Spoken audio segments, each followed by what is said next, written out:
print, email, Facebook, Twitter. More refugees wanted. NSW country town Walla Walla looks overseas to fill employment gaps. The roads in Walla Walla are quiet at lunchtime. It's possible to walk the length of the main street and not meet a single person. Yet some of the biggest employers in this small country town in the NSW Riverina, just north of Albury, are keen to change that, and they want to do it by employing refugees from as far away as Iraq and Syria. The small business owners believe the new arrivals would benefit enormously by going bush, while helping fill employment gaps at the same time. Andrew Coates is one of those business owners. Mr. Coates, who fronts a silo building business, said a working group in the town had already identified 13 vacancies that could potentially be filled by refugees. There's local farmers that are looking for farm help, Mr. Coates said, so that would involve working with stock, sheep and cattle, and then there's tractor driving and truck driving. In the town there's a reasonable amount of work in metal and steel fabrication. We also have opportunity for refugees in areas such as accountancy and financial management, engineering and design. Walla has a population of around 700 people. 250 are employed locally. We've got housing, we've got jobs, Mr. Coates said. We'd like to think we'd be a welcoming community for the refugees as well. Just down the road, car dealer Kim Leistch is preparing to interview mechanics from Dubai and the Philippines after a local advertising campaign failed. It's critical for our business to have the right people, he said. We have a fantastic team, but we need more workers, or in this particular case a qualified mechanic. Mr. Leistch said not everyone in the town supported the idea of bringing in refugees. I understand there are people with apprehension, he said. To me, race, religion isn't what it's about. We're all people and it's good to give people an opportunity. I probably wouldn't be standing here today if my forefathers didn't come from Germany.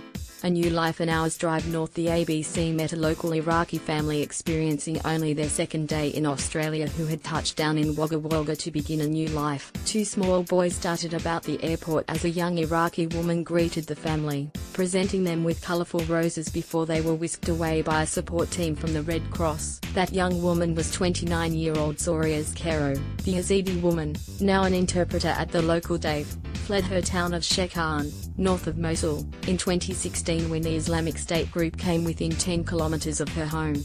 It was very frightening because they did something horrible with Yazidi people and especially women, she said. Ms. Kero was enrolled to study languages at Mosul University, but left after the first day when she learned 3 women had been murdered.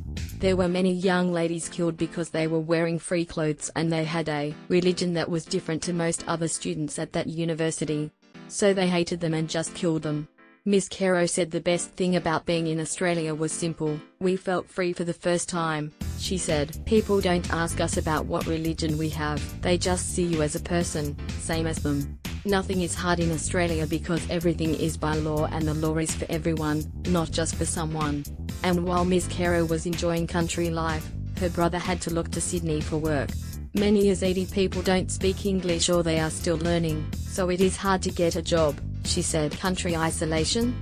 Cafe owner Janet Lauritsen has lived in Walla Walla for 40 years, she said, as the nearest supermarket was a short drive away, and with no public transport around, refugees could feel isolated. If they've got no money and social problems and they're sort of sitting around in a country town because there's nothing to do, she said. We've experienced it ourselves. Trouble starts to happen, and you don't need that. It can ruin little country towns, so we just have to be really careful about how it does actually happen. More than 700 refugees have arrived in NSW from Iraq and Syria this year. Many settle in Sydney, but Peter Shergold, the man in charge of the state's refugee resettlement program, said that was slowly changing. If we want people to move, as they will from Fairfield and Liverpool, it'll be because there are jobs, he said. Other communities are actually coming forward to us, like Leeton, like Walla Walla. And obviously those are the areas I'm particularly interested in connecting communities in Western Sydney with those in regional and rural NSW. But the question remains, can deeply traumatised families trek across the globe and find peace in a tiny town? Living here is not bad, at all. Soriaz Kero said with a laugh. Andrew Coates agreed, we have that rural background, it's a great community. We just think it's God's gift. Mr. Coates said the Greater Hume Council was backing efforts to attract refugees. and if the support systems were in place, the town could begin to welcome new arrivals later this year. Print, email, Facebook, Twitter, more.